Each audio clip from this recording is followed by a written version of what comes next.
Uh-oh, I'm in trouble. This is an island surrounded by water, big water, ocean water. Trust me, I'm like a smart person. I'm very consistent. I'm a very stable genius. I had the best words, tolerated. I know words. Mike Pounds. I hope they now go and take a look at the oranges of the investigation. But there's no better word than stupid. Anonymous, really anonymous. I'm very highly educated. One of the wettest we've ever seen from the standpoint of water. I had the best words. God bless the United States.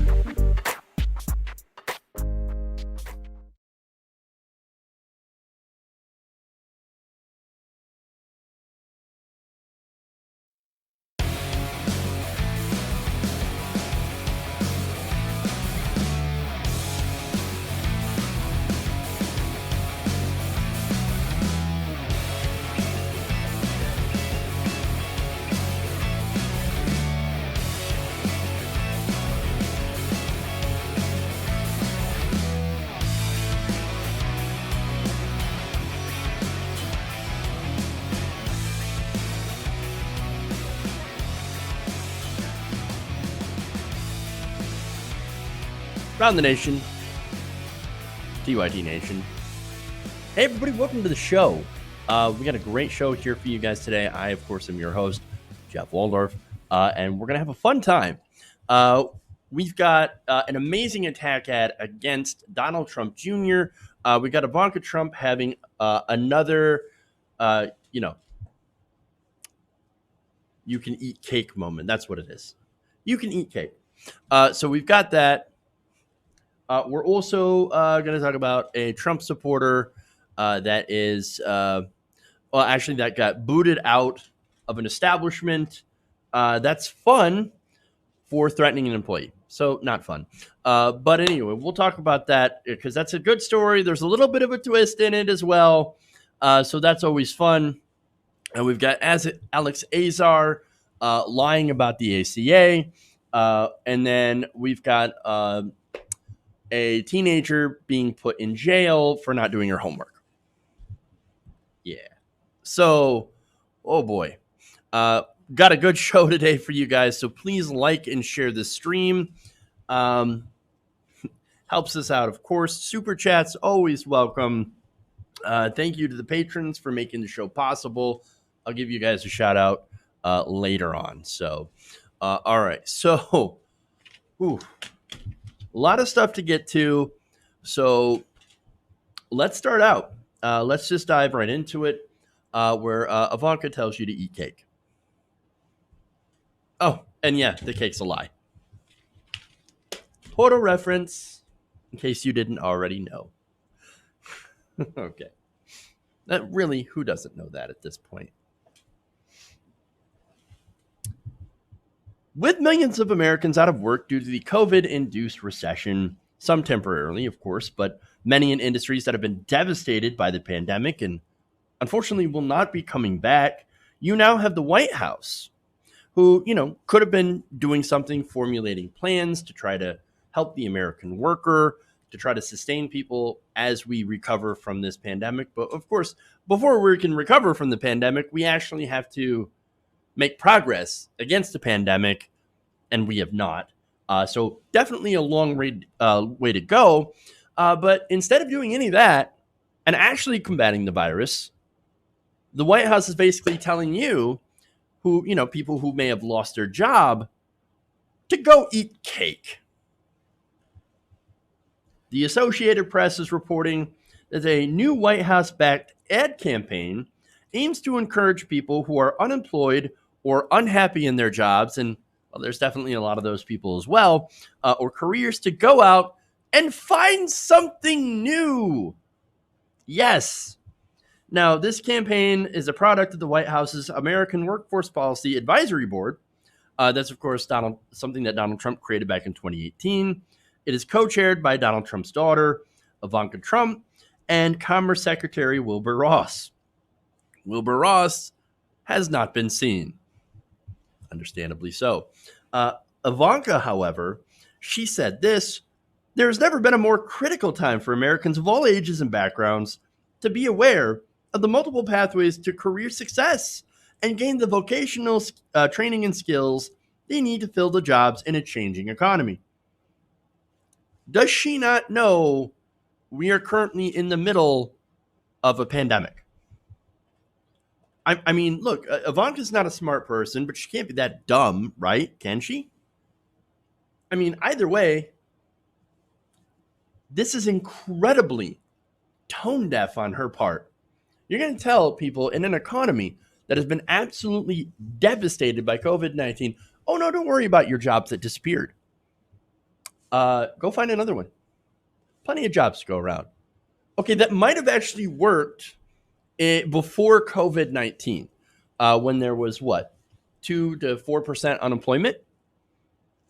I mean, yeah, the quality of jobs that were created under Donald Trump were garbage, but there were a lot of them.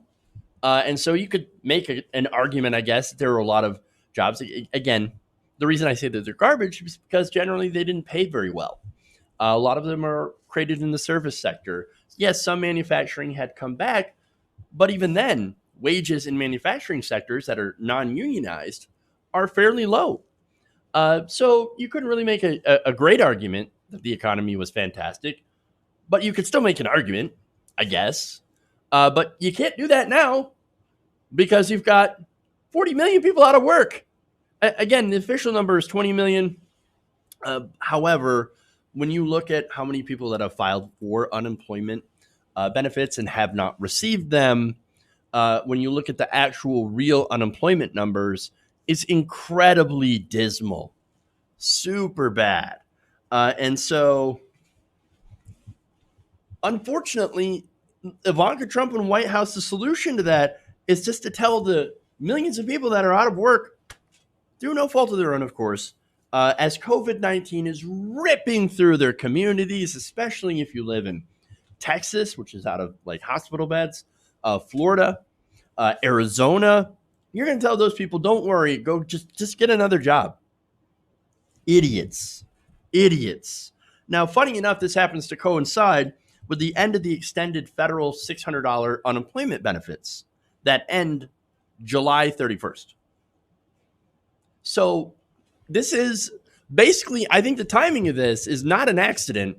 This is literally the government telling you to fuck off.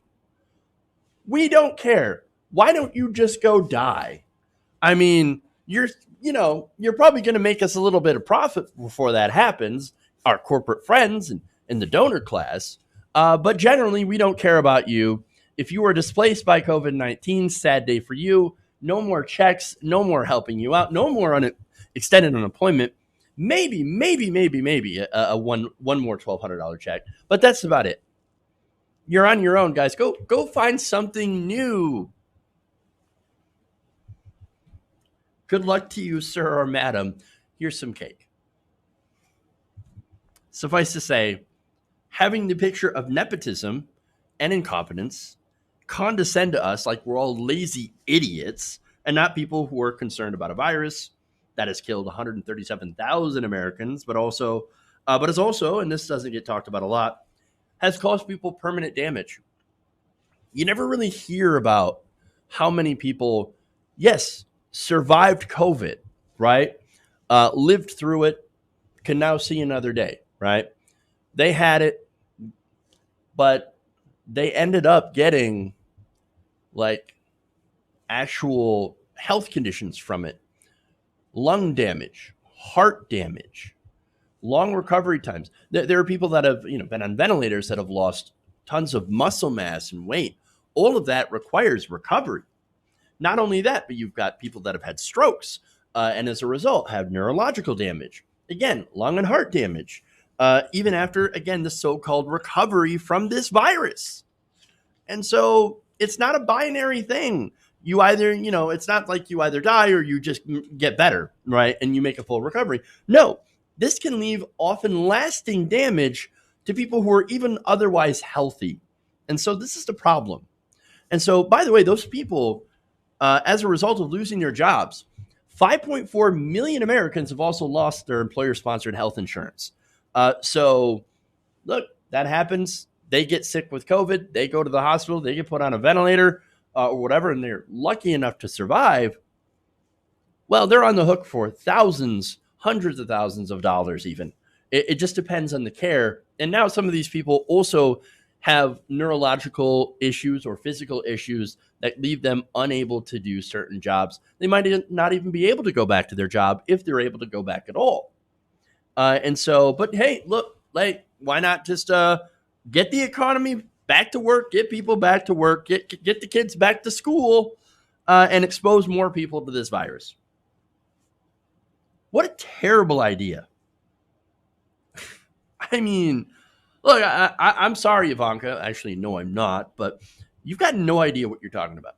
None. This administration has no idea what they're doing.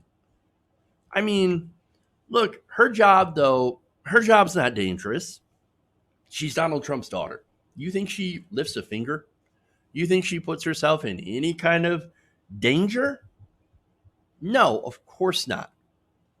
No, she's strictly monitored. And she's protected and she's insulated. Nice little bubble. And yet she gets to come out and tell everyone, hey, go and find some new work, right? Go and find another job where you will likely potentially be exposed to COVID-19. Yeah. And look, even if something does happen to her, even if she does end up getting sick, she's still rich. She can still afford all the medical care that she needs. So, come on. Now, this is, of course, led to her being referred to as Marie Antoinette. And, you know, there's that, again, famous statement about let them eat cake. That's why she's getting ripped apart on social media right now. One person says, Ivanka should take her own advice. Go do something else. She might have to after November. I'm being honest about that. Another one says, a commercial telling the unemployed to find something new is so Ivanka. Next up there, if you want to have nice things, why not become millionaires like us campaign? You too can eat cake. It just reminds me of, what is it? It's Paris Hilton wearing that shirt that says, stop being poor. Right. It's that easy, apparently.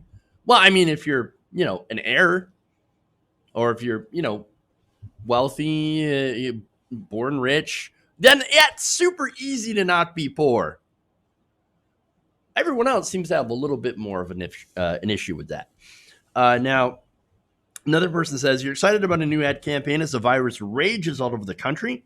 Americans are overwhelmingly fed up with you, your platitudes, your ignorance, and your family. The something new we need isn't another ad campaign. It's new occupants in the White House. And it's not, of course, just that, right?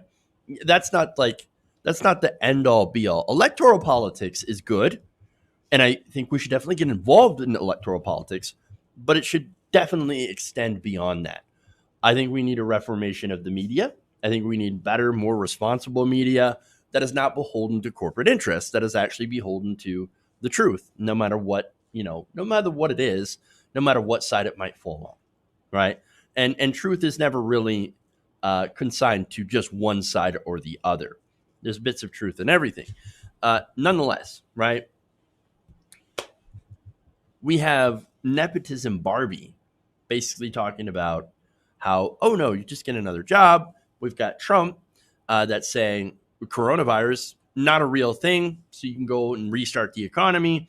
And we've got, Trump Jr. doing whatever the hell that Trump Jr. is doing. And so we don't need those people in office. They're deeply incompetent and actually incredibly dangerous and super corrupt. We don't need any more of these guys. Another person says, find something new. Sounds like you're on your own. Good luck.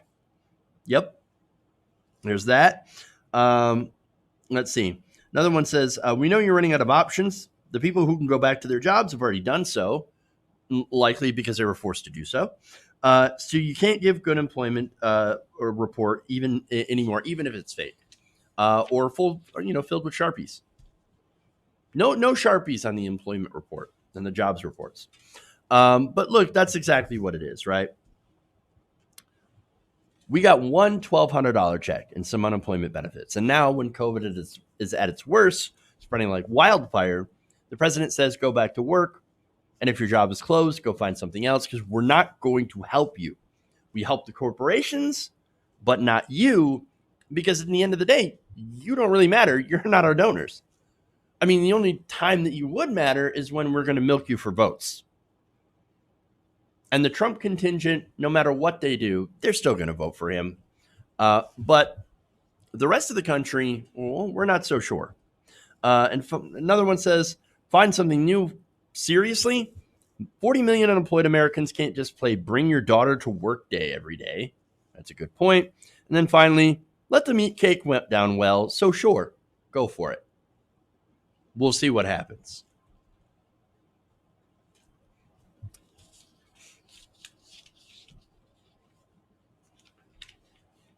All right, moving on.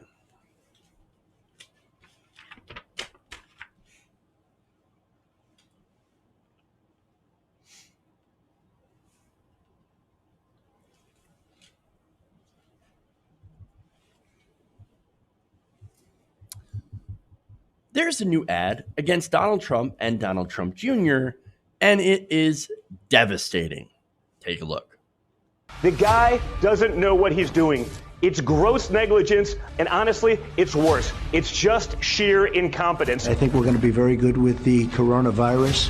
I think that at some point that's going to sort of just disappear, I hope. The nation's death toll now tops 135,000. There's no enthusiasm. He can't get people to show up or rally. They don't want him on the stump. Honestly, they don't even want him on a teleprompter because he can't even get that right. They delivered a swift and swip in, that sweeping. An anonymous, really an ominous. This guy is the epitome of the swamp. President Trump's pardons. Most are white-collar criminals with personal or financial ties to the president. Whether it's the brother, whether it's the sister, the entire family has enriched themselves. The Chinese government awarded Ivanka 7 new trademarks. They can say one thing, do the other, and never get called on it. It's asinine.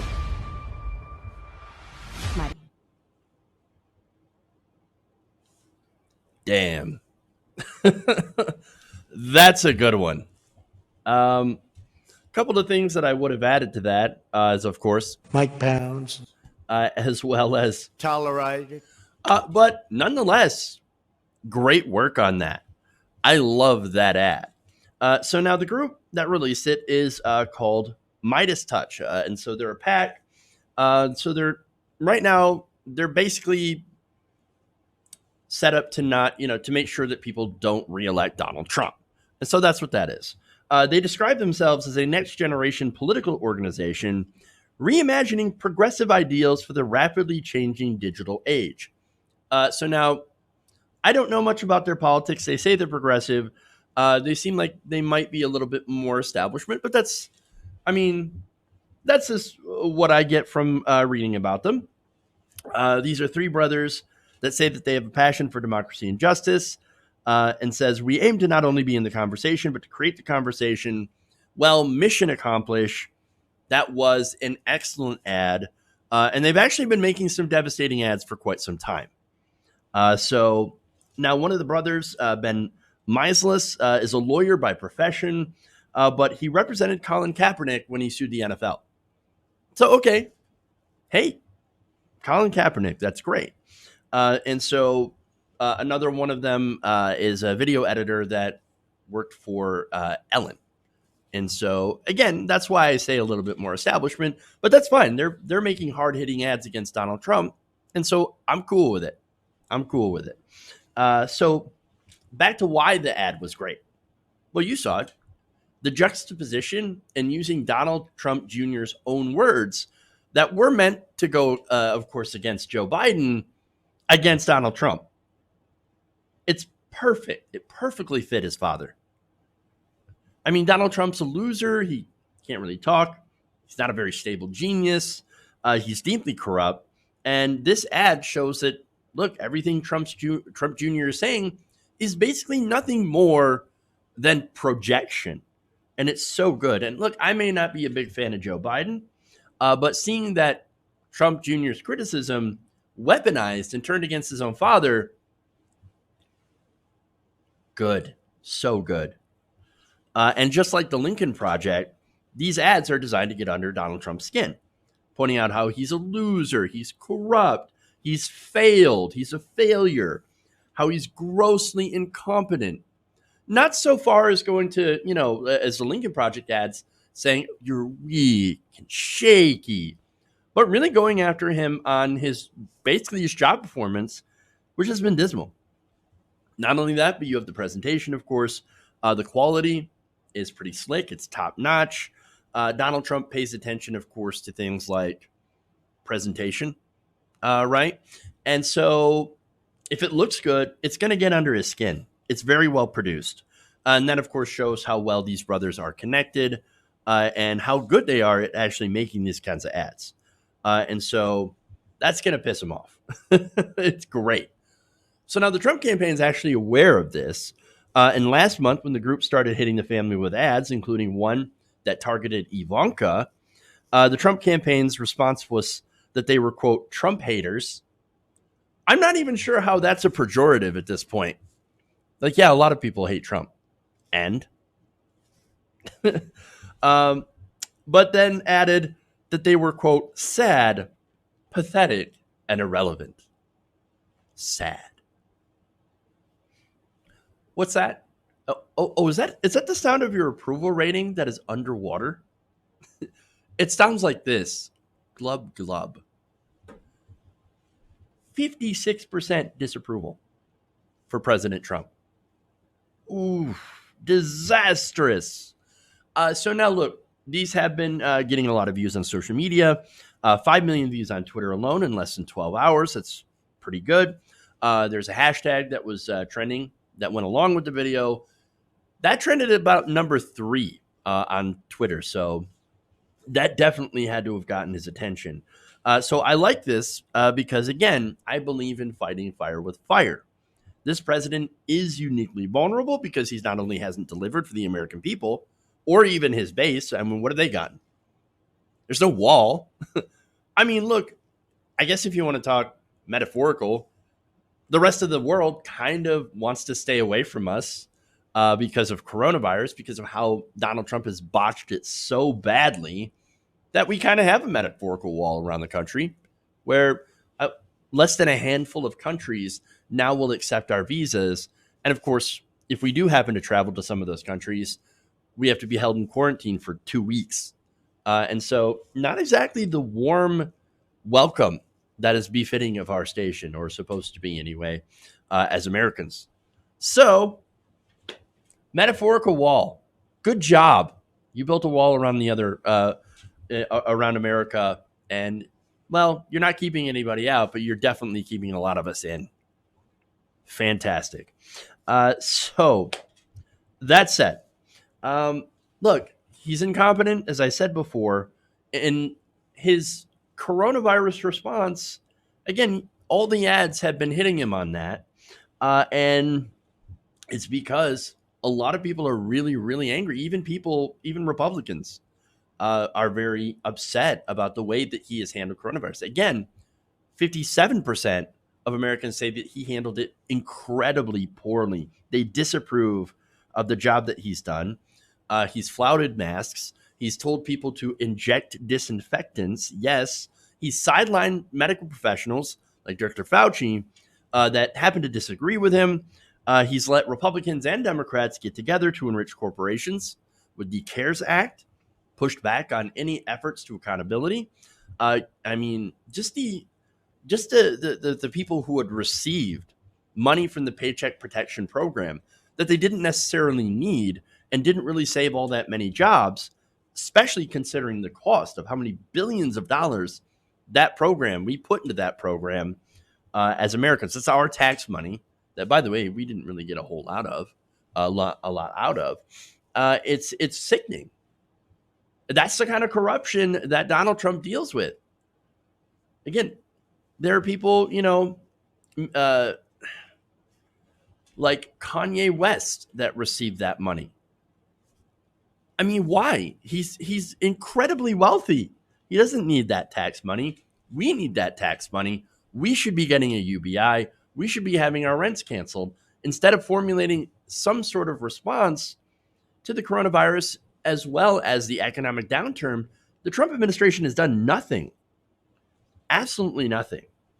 And then, as a cherry on top, if you want to call it that, having nepotism Barbie come and tell us, oh, if you lost your job, if you're one of the 40 million people that are out of work thanks to this pandemic, well, that's okay. Just go and find another one. Just get a different job. Just get a new one. Just try something new. Let them eat cake of this administration. I mean, it's ridiculous. We are now the worst country in the world when it comes to the COVID-19 crisis. And guess what? The fish rots from the head down. So yeah, all these different packs, fire away. And I hope Trump gets triggered as hell because of it and then decides to impotently rage on his increasingly demoralized staff. It's really kind of the best kind of revenge right now. A little bit of Schadenfreude too. Love it. All right. One more here before we go take a quick break.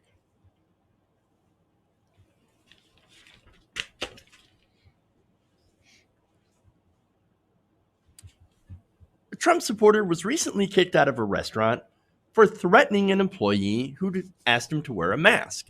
So now this story is fun, but also, very serious and has a little bit of a twist. So now the Kansas Star reports that a man wearing a MAGA hat walked into the R.J. Bob's BQ Shack in Mission, Kansas, and he decided to go in there without wearing a face mask. Now, look, if you own a restaurant, you kind of get to set the rules about, to a certain extent, of course, about who can come into your establishment. Obviously, you can't discriminate against people with disabilities, making reasonable accommodations and things like that. But generally, think of like the no shirt, no shoe, shoes rule. In this case, it's also no shirt, no shoes, no mask, no entry, right? Now, in some states, masks are mandatory as a result of coronavirus flaring around. Michigan, for example, now has mandatory masks, as does Kansas. So now this MAGA chud comes into this barbecue, right, and doesn't have a mask on. And so one of the workers, Arlo Kinsey, says, hey, sir, can you please put on a mask? It's required by law. Well, now he says, oh, don't worry, son. I got an exemption. And then pulled up his shirt to reveal a pistol. That's my exemption. Of course, the guy couldn't wait to do something like that. I mean, oh, you want to see? I got an exemption for you. Oh, yeah. Take a look at my gun. Like a huge chunk of these, not only open carry guys, right, but concealed carry guys, they can't wait to show you their gun. They really can't. These are like the same guys who, by the way, on social media are sending dick pics to everyone. Like, oh, I can't wait. Like, you got to see this, man. It's huge. Like, oh, you got to see my pistol. I can't wait to show it to you. I can't wait to threaten to shoot you with it, too. I mean, what are you going to do? He asked you to wear a mask, and you basically threatened to shoot this guy. You're not first of all, what happened to responsible gun owner, right? Totally irresponsible behavior. What is wrong with you? Again, can't wait. They can't wait to pull their gun. They can't wait to shoot somebody because for them, it's like a power trip, man. It's like it's compensation, I think, for something else. I think that's what it is. But anyway, weak bitch. All right. So now the employee, of course, is like, oh, okay, there's this crazy dude flashing a gun. I'm going to go get the manager, right? And not only that, but he won't wear a mask. So Now, he went to talk with the owner of the restaurant, Bob Palmgren. So now Palmgren, here's where the twist comes in, right? So Palmgren, he's a Trump supporter, right? So, he's like, hey, I like Donald Trump. I'm a Marine. This is my restaurant. But at the same time, he probably also loves the Second Amendment, right? But if you don't wear a mask in his restaurant, he's coming for you. And of course, threatening his employees. And so that's exactly what happened. So Palmgren comes down and he lays down the law. And so it's pretty funny because now this guy's suddenly like not so tough, right? He told the Kansas City Star about the incident. And he said, look, I like Trump. Everybody's got problems, but it doesn't make a difference. You don't have a mask on. And I'm like, your gun's not going to kill coronavirus. Now get the hell out of here. I love that statement because it's true. What are you going to do? You shoot the virus? But of course, this MAGA chud doesn't believe in the virus. And so that's probably why he's like, oh, I'm going to walk in here and then you can ask me to wear a mask and I'm going to threaten to pull my gun on you. Idiots. Again, idiots. But look, be smart, wear a mask, don't threaten the poor employees who, by the way, on average, they don't get paid very well. Now, I don't know if that's the case here, right? But I'm saying in general, if you're a server, if you're an essential employee, your life's hard enough as it is right now. So why not, keep your shit holstered, all right? Whether it be your dick or your gun, or I guess whatever you want to substitute for your dick. I don't know. Don't make it worse. Don't make their life worse by being a complete asshole. Finally, the customer then said, in classic chud fashion, well, I'm never going to come here again. To which Palmgren said, good. I don't want you here. I got it and told the Star, quote, I got him to leave. People are crazy. This is what happens when you meet a MAGA chud, right? Now, a lot of them are exactly like this guy. They're arrogant, they're combative, they're selfish. They're thinking they can do whatever the hell they want because they got a gun. Who's going to stop them, right? Who's going to stop them? But it turns out there are rules here. And look, even though Palmgren, he likes Donald Trump and, he's a business owner, probably a conservative guy. He's like, don't mess around with my employees. Don't threaten them with guns. And don't be an idiot. Wear your freaking mask. And so that's really all we ask, right? I know there's the whole conspiracy about like, oh, liberals want to control you by making you wear a mask. No, Karen. No, Chad. No, we don't give a crap about your life. We just don't want you to go around infecting us when we're going to the local store to buy some goddamn toothpaste. That's it. Like, we don't want you to breathe your corona-ass germs all over us, okay? That's it. We got stuff to do. We want to live life. We want to open the lockdown. We want to open the country. But guess what? We actually kind of have to do it safely so that we don't kill grandma and grandpa. Not only that, but our, brothers, sisters, cousins, ourselves. Because it turns out, yes, sure, there's a pretty low mortality rate, right? But it's actually also pretty high comparative to the flu. And so we do want to protect ourselves because it is incredibly virulent. It is incredibly contagious. And you never know, it could also mutate into something that's even more deadly. So bad, right? And so be smart, wear a mask. And if the restaurant owner says, you wear a mask, no service, then just wear the damn mask. Just do it. Don't be like on a power trip or anything like that. Get out of here. Credit to Palmgren, Trump supporter or not. I like this guy, and I agreed with him on this. Nice work. All right.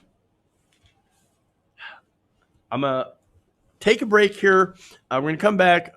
Alex Azar is lying about the ACA, about pre-existing conditions. You might want to know this. So we'll do that story. And then we have a judge sending a mentally ill girl to jail for not doing her homework. Because, of course, in America. All right, stay right here. Around the Nation. We'll be right back in a minute. Also, I'm going to thank some patrons, read some super chats, got plenty of those, and then thank some channel members as well. Then we'll get back to the stories. Stay right here, Around the Nation.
Uh-oh, I'm in trouble.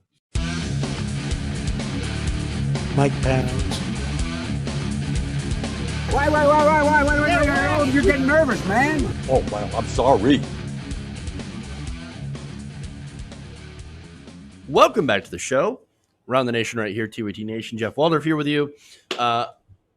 Okay, so we'll start out with thanking a couple of patrons. Joaquin Aguilar and Jeffrey Williams are the patrons of the day. Patreon.com/TWT Nation. That's how you can support independent progressive media.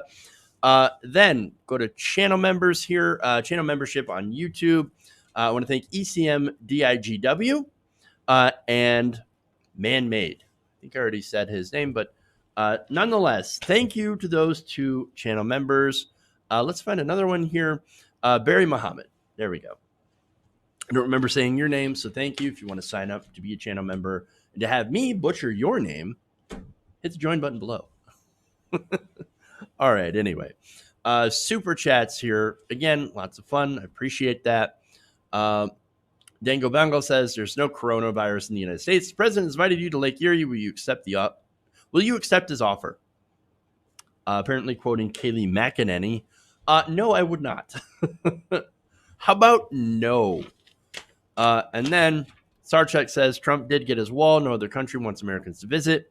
We are now America first in COVID infections. Nice going, Trump. Are you winning? Exactly. Okay.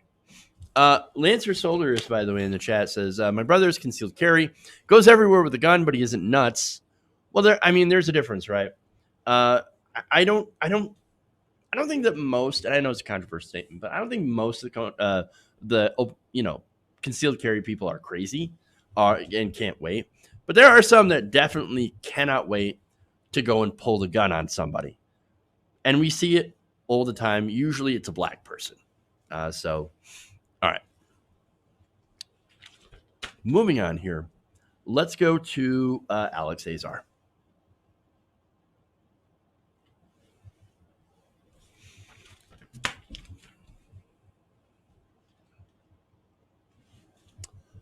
Alex Azar, Donald Trump's Health and Human Services Secretary, is lying about Obamacare again.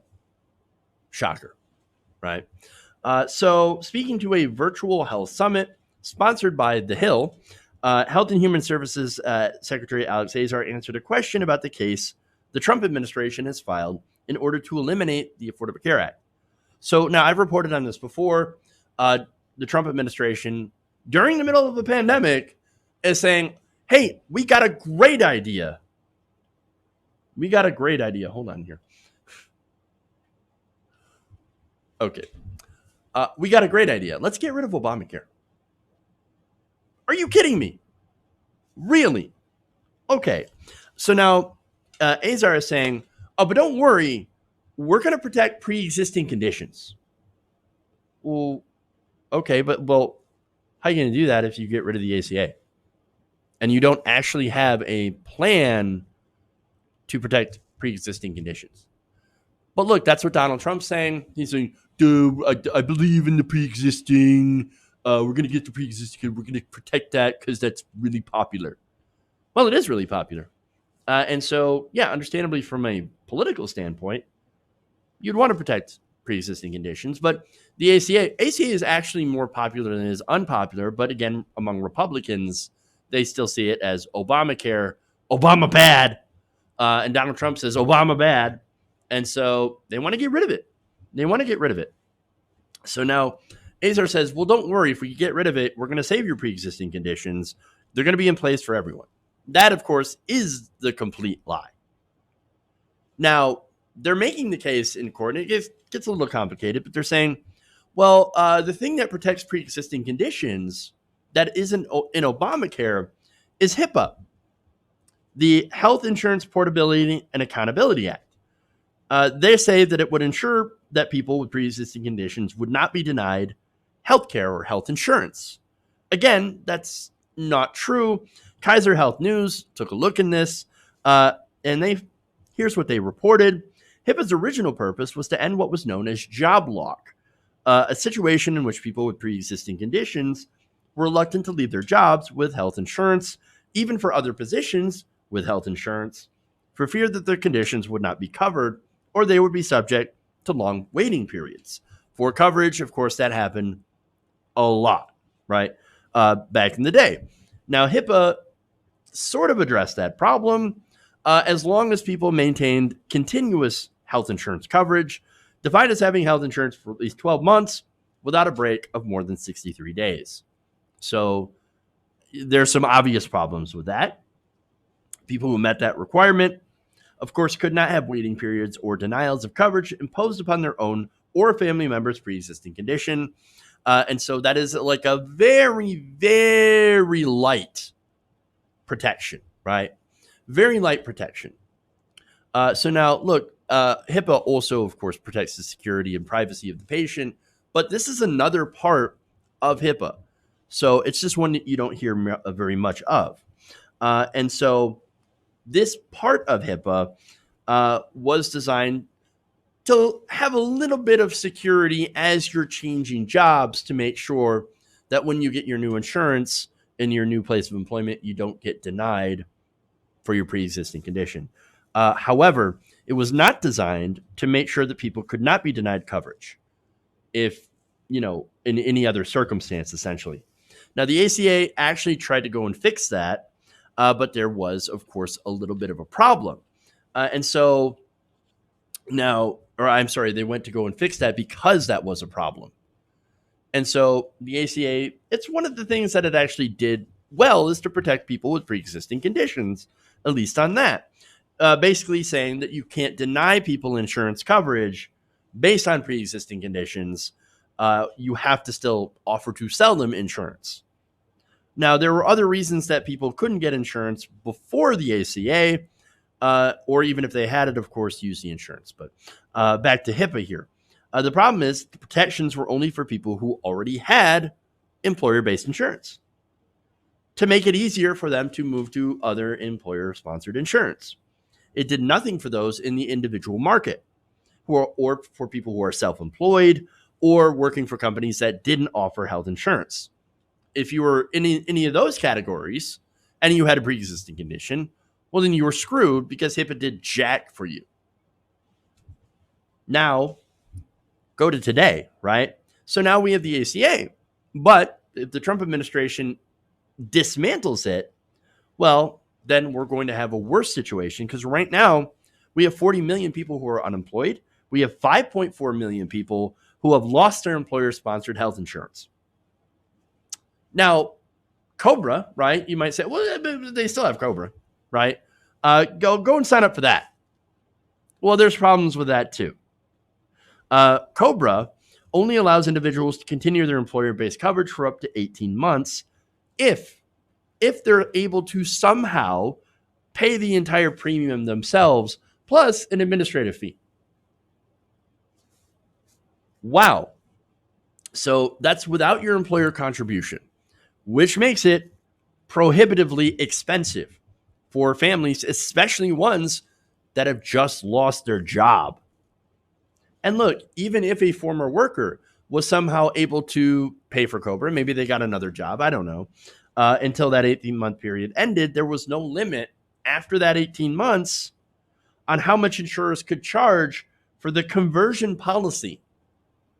And so, again, that adds to the cost. Not only that, but Cobra coverage is also not available for people who worked in small businesses or for those who became unemployed because the business they worked for failed because of COVID or no longer offered insurance. So HIPAA also does not stipulate which benefits had to be offered. So, I mean, of course, that was a terrible program. It's still a terrible program today, and it doesn't cover people with pre-existing conditions the way that the ACA does.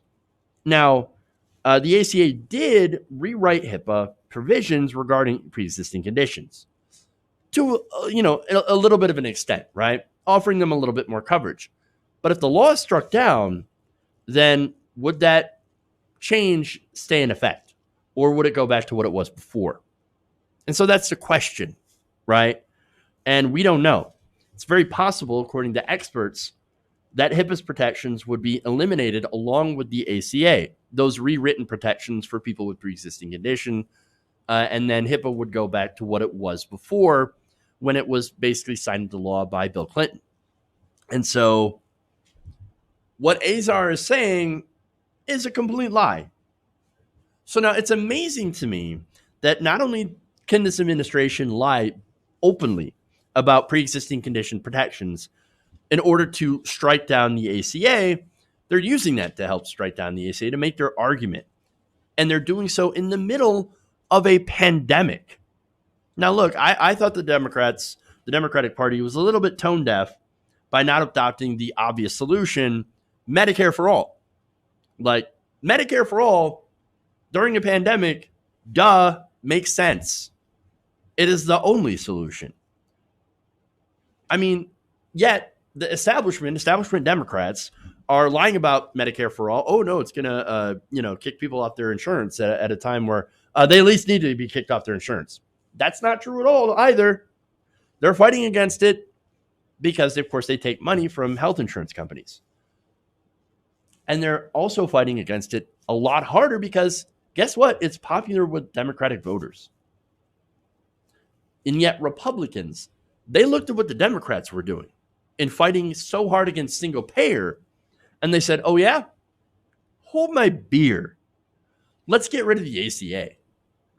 What are you doing? I mean, as inadequate as the ACA is, because of course it's the Republican Heritage Foundation plan, there are some good provisions in it that have helped millions of people. One example is the Medicaid expansion. Wonderful program.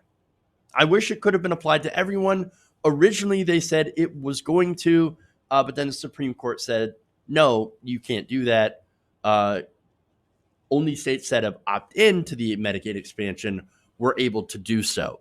And most states, fortunately, have, except for some, of course, Republican states that still, obviously hate their constituents. And so they haven't done that. Not only that, but again, you have the pre-existing condition provisions. I still think that the ACA needs to go much, much further. We need a single-payer healthcare system. We need to eliminate private insurance. I want to be freed from the goddamn middleman. And that's all private health insurance companies are. They're a middleman set up to basically bleed me of money. No, we're not interested in that. But until we have a progressive Congress and a president who's actually willing to sign that into law, and Joe Biden is not that guy, we do have to prevent Republicans from tearing down what little we do have. They're taking us backwards. I mean, look, the ACA may have been only one step forward, but with the Republicans, we're going to take 3 steps back. And that sucks. And so we can't do that. I mean, we'd lose the Medicaid expansion. We'd lose the pre-existing condition coverage. And that's unacceptable. Completely unacceptable. We need to keep it and expand on it until we get single payer. I don't care how we get it, whether it be, incremental, or if we're to get it, because of a massive public action. I think that we should probably go for the massive public action first and protest in the streets during a Biden administration for healthcare for every single man, woman, and child. But as long as we get it and are able to cover the millions of people, every single man, woman, and child in this country with healthcare, we need to fight for it. But first, apparently, we got to make sure the Republicans don't take what little progress we've already made. It sucks, but you got to do what you got to do. And so Trump and the Republicans, they're showing you exactly what they're about by killing the ACA in the middle of a pandemic when millions have lost their health insurance and have lost their incomes. They want to make it worse because they don't care about the people. They are a death cult, and they're more than willing to sacrifice you for a profit.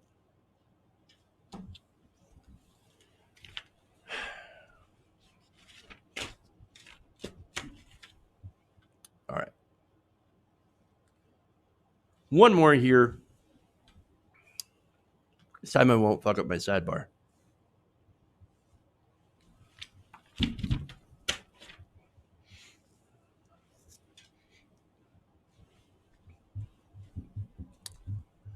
A mentally ill teenage girl was recently sent to juvenile detention for not completing her homework.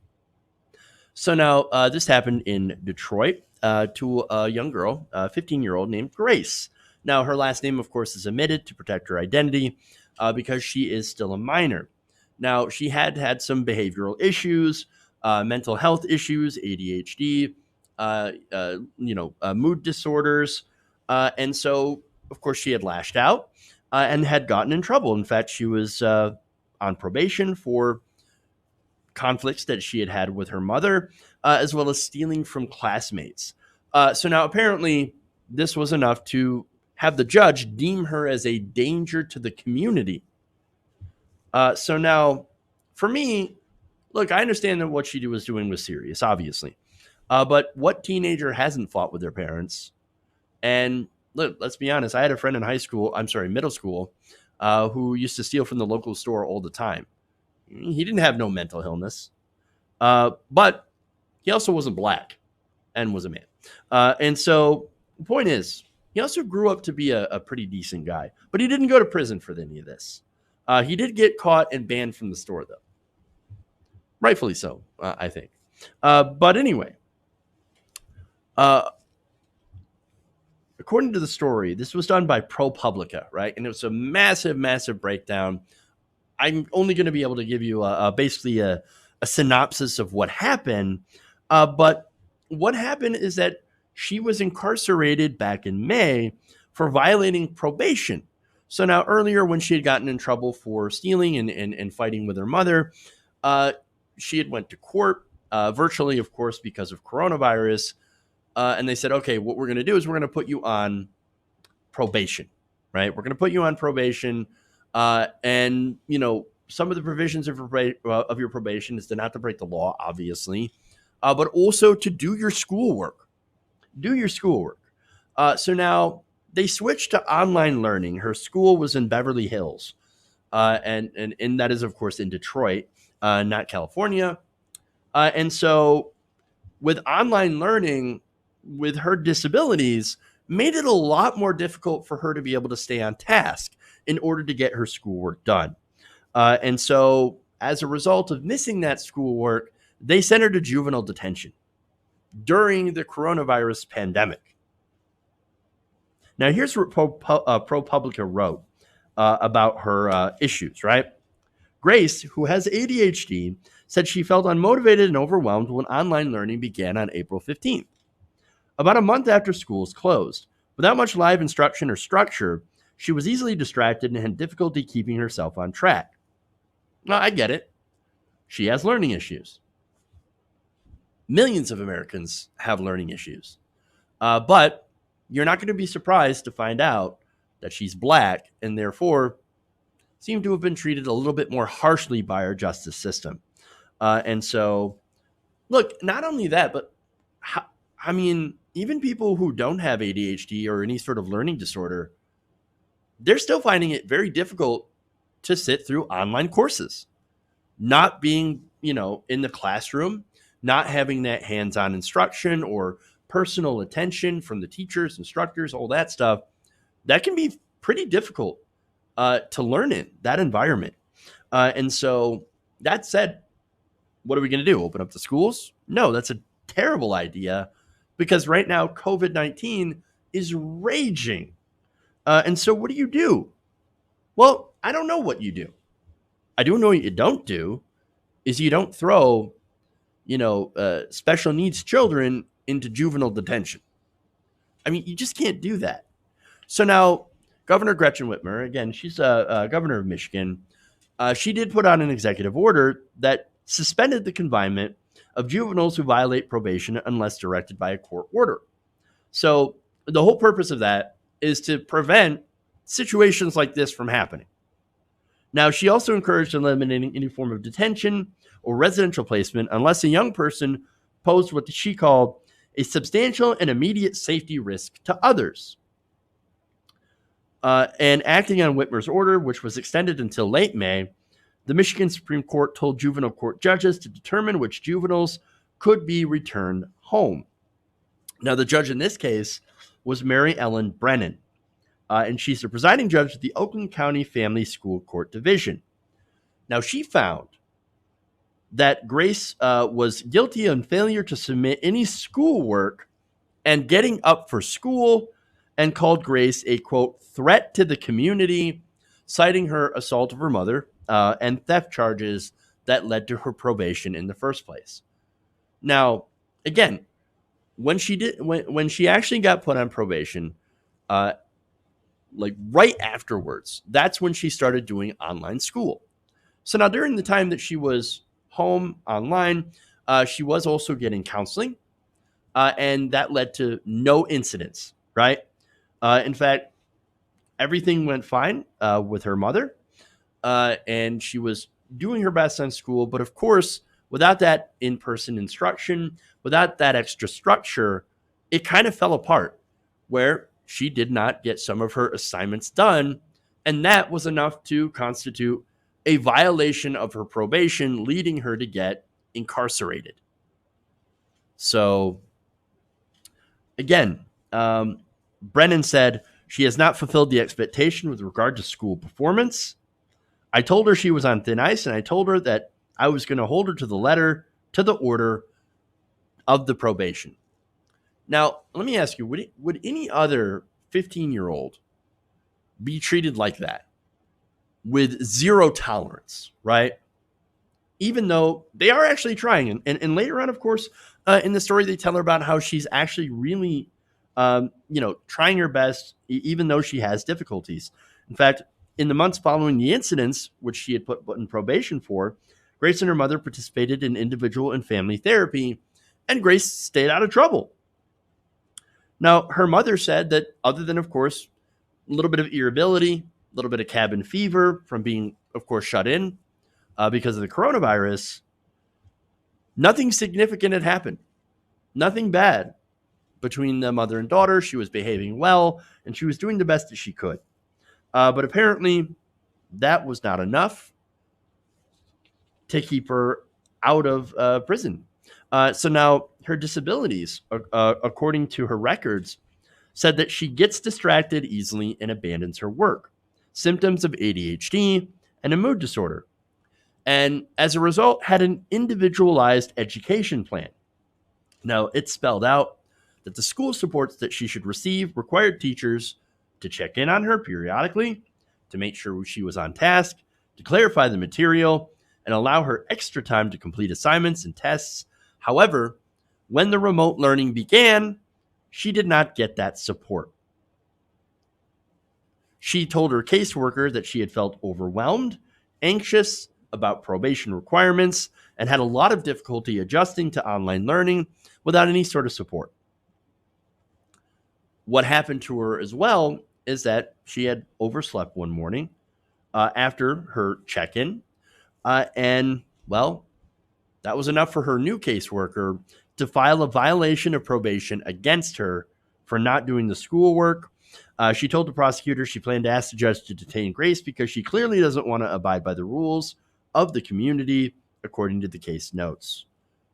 Now, she actually did check in every day, complied with other requirements of intensive probation. She stayed at home. She obeyed all the laws.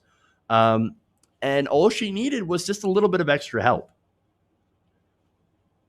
That's it. And she started receiving daily tutoring the day after the probation violation was filed. And still, the caseworker said no, not enough. Not enough. But here's the thing. During the initial probation hearing, you had the prosecutor, you had Grace's court-appointed attorney, you had all of these. You had her teacher saying, no, all she needs is just a little bit of help. That's it. She just needs help. She needs attention. Again, the prosecutor said, or asked that she had just been given probation because, look, they don't want her exposed to COVID, and because she's not a criminal by nature. She just needs help. She just needs a little bit of extra attention and people to help keep her from, doing things that are wrong.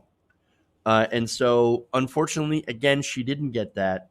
Her teacher, by the way, had some correspondence with her caseworker, and her caseworker had asked, is there a certain percentage of class that she's supposed to be completing every day in a week, or day out of a week?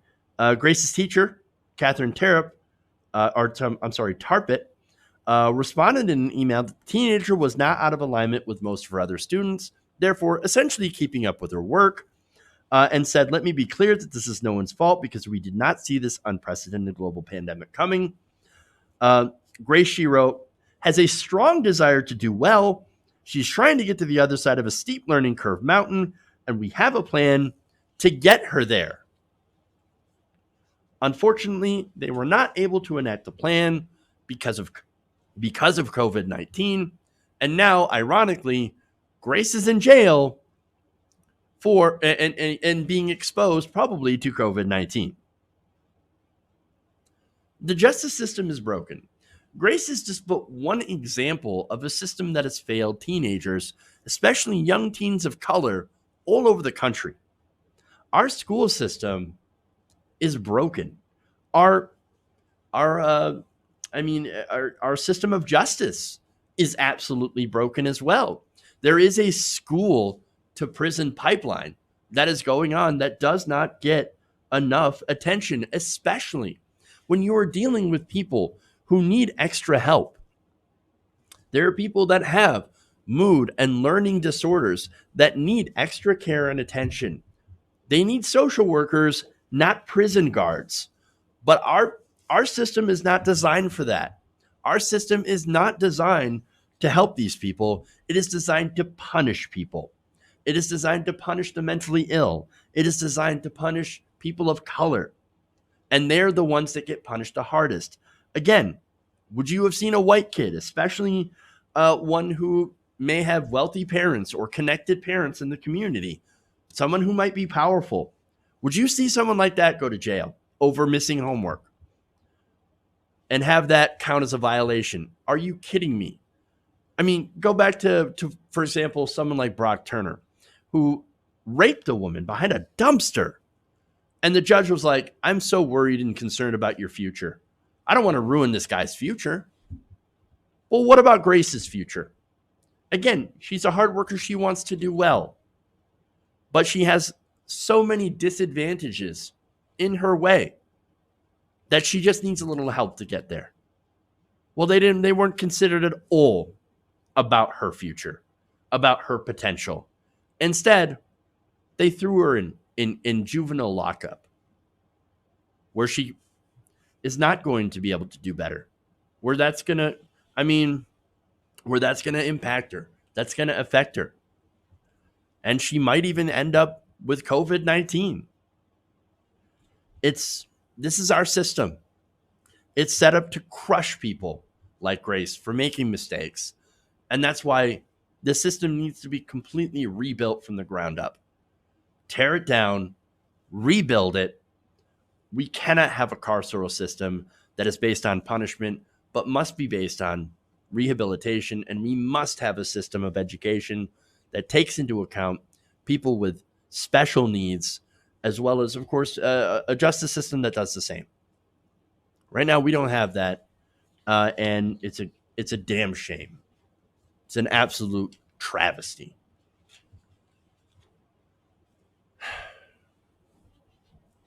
All right.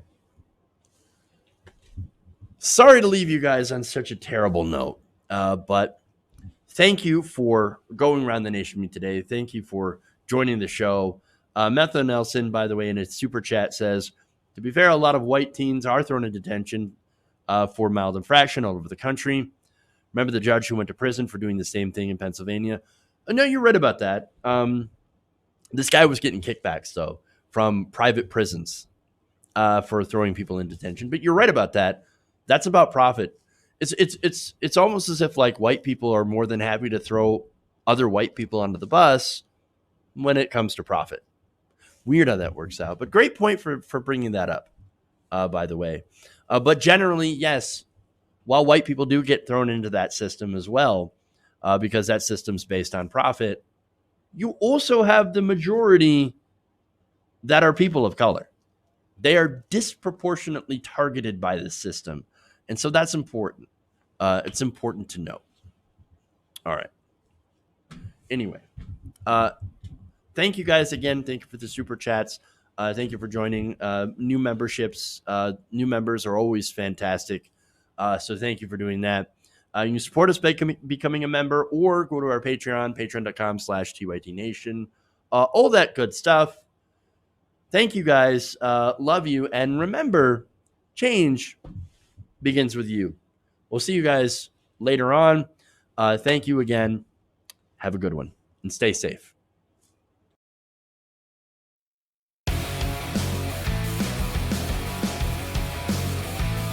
Mike Pounds. Uh-oh, I'm in trouble. Tolerate.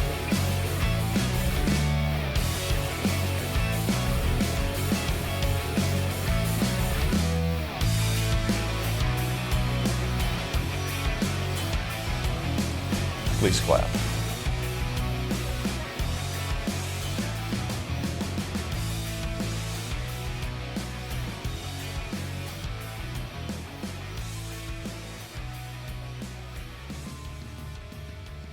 You're kicking me out the door.